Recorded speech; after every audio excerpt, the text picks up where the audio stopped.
This is the fourth time I'm attempting this video.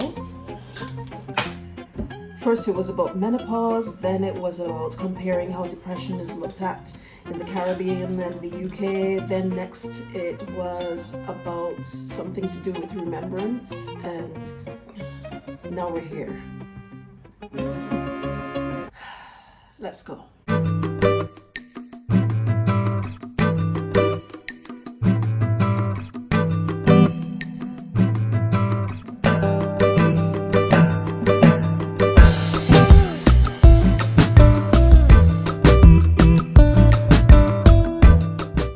Welcome to Let's Have a Chat. I am Zana, otherwise known as Sue. You can call me either.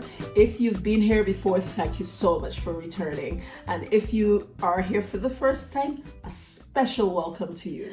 Let's Have a Chat is the platform where you're going to find all of these things, and we're going to chat about them at some point in time. But this time we are talking about the cloud that comes with mental illness. Have I been there?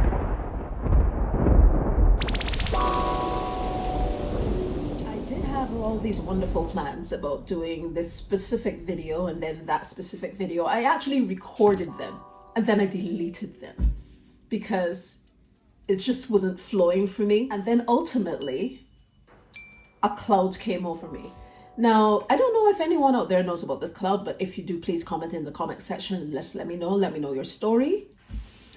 But when it comes to me and the cloud, my cloud does not happen because I'm thinking about something. It just happens. And what is this cloud? I was doing some research on the cloud and this is the information that I got. There may be more details out there, but for me, it's a bit of an enhancement of anxiety, going on the verge of a panic attack almost, and being forgetful, feeling really low all of a sudden and feeling hopeless, useless, that sort of thing. That's how I tend to feel. And again, I reiterate, it's not because I'm thinking of anything. It's just something that happens with mental illness. When I'm in this state, I try to shake it off. I try to do things to distract me. So for instance, today I did the washing, I swept and things because I'm about saving electricity, so I sweep. I did those things in order to try to distract myself. I knew I wanted to make this video, but I just did not have the oomph to do it because of that cloud, and I really wanted to beat it. And this is where my medication comes into play. Even though I do take sertraline, you're going to see it here, I do take sertraline 150 milligrams. I also take diazepam only when I need it. And today is one of those days because I can literally feel the anxiety rising. And diazepam for me is meant to quieten things. So I will be doing that shortly after this, but I take 4 milligrams of that as and when I need it. Please take into consideration that I am not a medical expert by any stretch of the imagination. I've studied a little bit of counseling.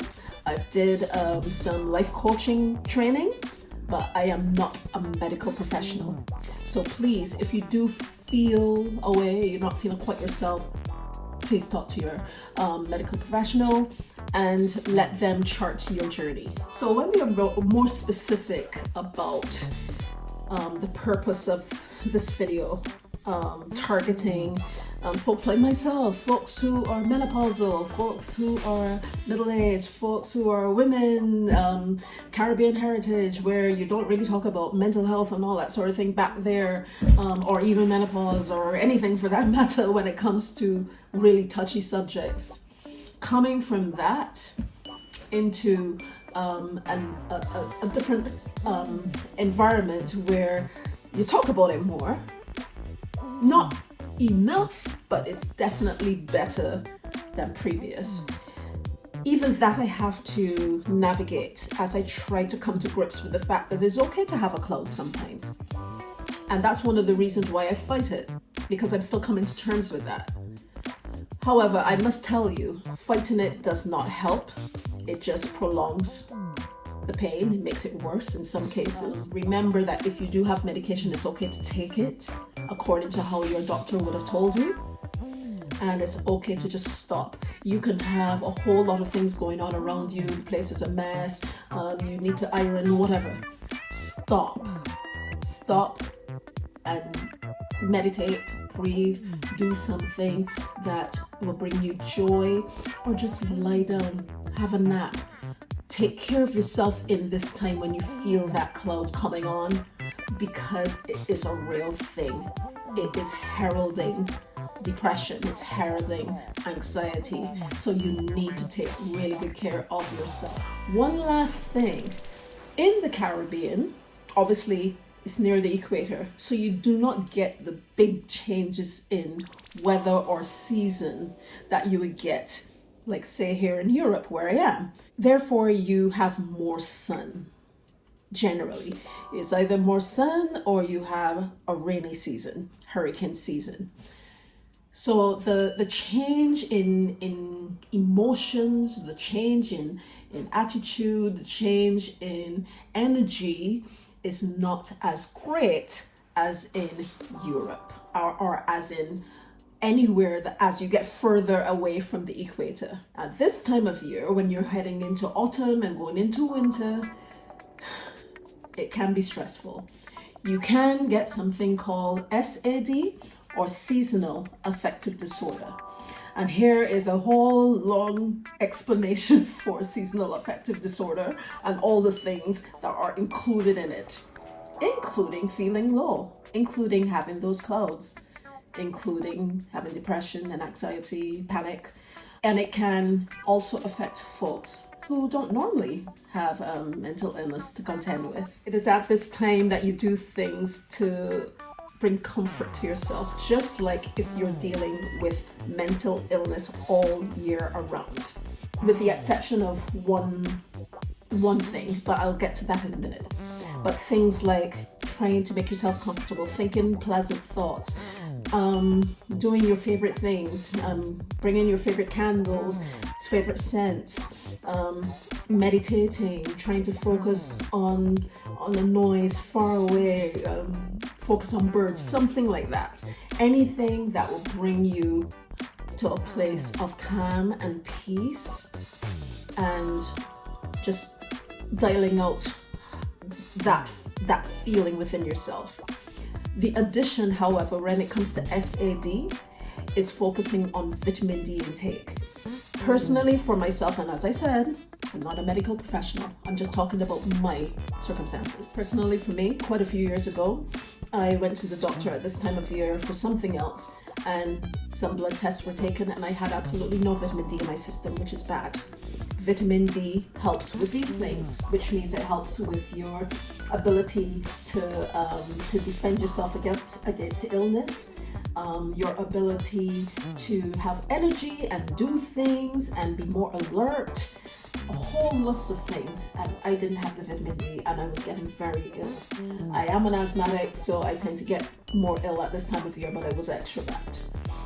What I've done with my vitamin D after that episode, and I had to get really copious amounts of vitamin D in the space of 6 weeks to build myself back up. After that, I started going on a course of vitamin D every day since, and that was about 3 or 4 years ago. And I have been doing that, and I found that it really has helped when it comes to my immunity, when it comes to my resistance. And then, of course, with added flu shots and things, it really comes together to help me. But as I said before, talk to someone if you do feel as if this could be your problem. We talk about vitamin D because vitamin D comes naturally from the sun.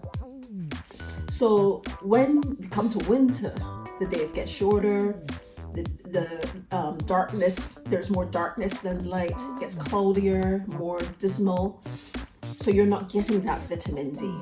Most especially with folks who are darker skinned. The darker you are, the more melanin you have, the less is your capacity to assimilate that vitamin D. And therefore you can become more unwell. So it is even more important for you to, well, my opinion, remember, my opinion, make sure to check yourself, go to a doctor. And as I said, for me, I just continue my regimen of vitamin D all year, increasing it more at this time to compensate for the weather conditions. That's what works for me. I implore you to find out what works for you. Hey, this is all about the cloud today. Do you have a cloud to contend with? Do you have any family members or friends or colleagues that talk about this? How do you relate to them? Are you empathetic? Can you understand what's going on? Do you want to educate yourself about it so you can be better able to help your people around you? And as for yourself, do you take care of yourself at this time? Have you been able to go out there and get some form of help? Remember, it's all right to get help. It's part of life. So that's it from me for the time being. Comment, like, and share. Do all the things that you know that you should do in order to advance the conversation regarding mental health and wellness and mindfulness and chronic illness, hidden disabilities, all of that, because we need to destigmatize the talk. Right. Have a mentally healthy and wealthy day.